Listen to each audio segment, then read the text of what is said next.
Dernière intervention, Gaël Vigouroux. Monsieur le Président, chers collègues, nous souhaitons adresser cette intervention aux masculinistes, à l'extrême droite, à celles et ceux qui considèrent le féminisme comme un combat, ou le combat pour l'égalité comme subsidiaire, voire dépassé. Monsieur Penel, œuvrer pour l'égalité, c'est œuvrer pour le respect des différences. Nous sommes tous et toutes différents. Il y a donc autant de différences entre deux femmes qu'entre un homme et une femme. Mais si nous sommes toutes et tous différents, nous sommes aussi toutes et tous égaux.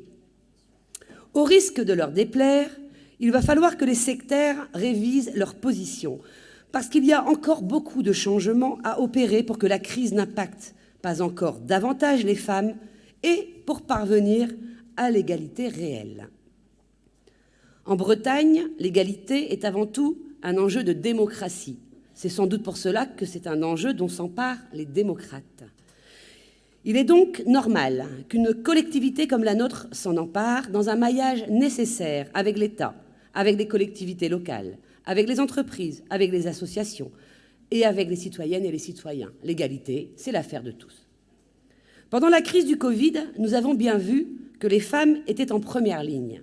Les femmes sont majoritaires dans les métiers du soin, dans le service à la personne, dans la grande distribution, dans l'agroalimentaire. Ces secteurs ont aussi en commun le fait de produire des bas salaires, des temps partiels.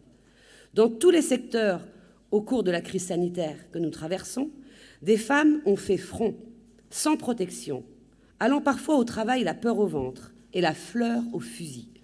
D'autres femmes empêchées de travailler ont témoigné de sororité pour mettre en place les solidarités, pour fabriquer des masques en tissu. Notre société a, semble-t-il, trouvé normal que les femmes travaillent gratuitement. Comme le disait si bien Simone de Beauvoir, qui doit se retourner dans sa tombe, il suffira d'une crise politique, économique ou religieuse pour que les droits des femmes soient remis en question. Nous souhaitons mettre en exergue deux chiffres issus du travail sur les chiffres clés de l'égalité, travail conduit par l'État et la région Bretagne. Un chiffre, somme toute choquant, seuls 25% d'élus femmes dans les organisations agricoles, alors qu'elles sont bien présentes dans les exploitations. Sans doute leur statut de conjointe collaboratrice les laisse-t-elle à la porte des décisions collectives et de la gouvernance des syndicats. Un chiffre encourageant.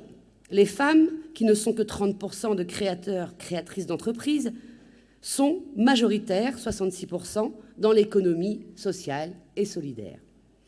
Les inégalités se nichent partout. Voici un exemple de mécanisme créateur d'inégalités que nous devrions pouvoir corriger.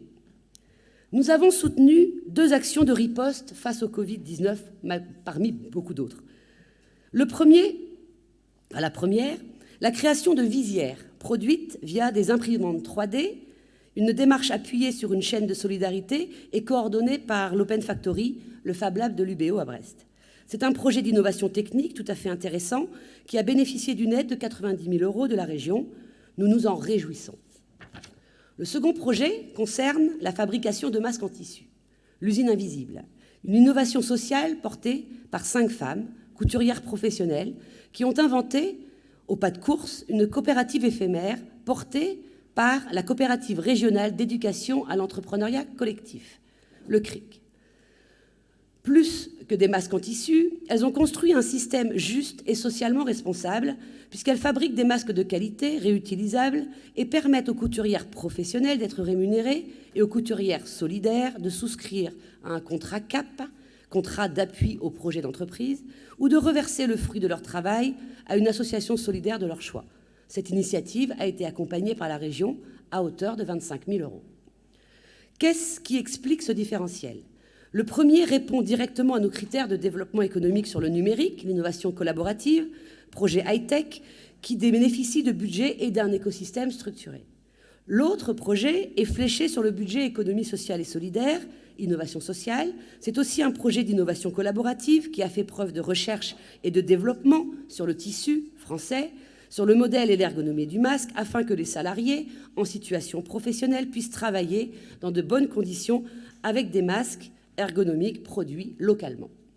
Avec ce simple exemple, nous constatons les limites de nos choix de segmentation en ce qui relève de l'ESS et de l'innovation sociale et ce qui relève de l'économie classique ou de l'innovation. D'autres causes, comme les représentations des acteurs économiques sur l'emploi dit féminin, le manque de confiance des femmes en leur capacité à négocier et à parler d'argent, l'organisation des temps familiaux qui leur restent dévolus, les choix de créer des TTPE, les très très petites entreprises unipersonnelles, qui les excluent du fait des aides économiques, toutes ces raisons font le plus souvent disparaître les femmes des viseurs des aides économiques. Les inégalités se cachent partout, et c'est un volontarisme politique de toute notre Assemblée qui nous permettra d'avancer dans le sens du label égalité sur lequel notre collectivité est engagée. Je ne parlerai pas ce jour de notre politique égalité interne, mais j'espère que nous pourrons vous présenter le chemin de repérage, d'accompagnement, de traitement des violences morales, sexistes et sexuelles au travail à la rentrée. Monsieur le Président, nous savons que c'est un sujet sur lequel vous êtes engagé et nous vous en remercions. Merci beaucoup.